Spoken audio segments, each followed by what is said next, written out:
জীবনে ভালোবাসার প্রথম গান কোনটা ছিল সেটা কি মনে আছে? ডেডিকেট করে গেয়েছিলে? আহ, একটা হিন্দি গান ছিল, কিউ কি একটা মুভি ছিল সালমান খানের। তো আমার সাথে এই গানটা একবার গেয়েছিল সে ওভার দ্য ফোন। সে কিন্তু ভালো গান গায়। এবং তুমি জানো কিনা জানি না, আহ, মনের জ্বালা একটা সিনেমায় কিন্তু সে প্লেব্যাক সিঙ্গিং করেছিল। ওয়াও। মানে চোখে রুমাল বেঁধে এরকম একটা কিন্তু প্লেব্যাক সিঙ্গিং করেছিল। তো একটা গান ছিল হিন্দি, যে কিউ কি ইতনা প্যার তুমকে क्योंकि इतना प्यार करते करते हैं हम, এক্স্যাক্টলি।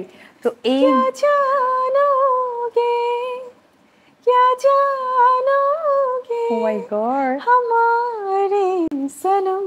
এটা ও গাইছে আপনার জন্য। এক্স্যাক্টলি এই গানটা আমাকে এত শোনাইতো, আমি খালি এই গানটা শুনতে শুনতে। তুমি জানো ওই গানটাতে ওই সময়টাতে অবসেসড ছিলাম। তাই? আই থিঙ্ক ওটা তুমি না, মানে অন্য যে কোনো মেয়েকে যদি গিয়ে শোনাতো ওই মেয়ে ডেফিনেটলি প্রেমে পড়তো। এই গানটা আমাকে প্রচুর শোনাতো। বন্ধুরা, ভিডিওটা দেখার পর আপনার মন্তব্য কি কমেন্ট করে জানাবেন, আর ভিডিওটা ভালো লাগলে লাইক এন্ড সাবস্ক্রাইব করে দিবেন। ধন্যবাদ।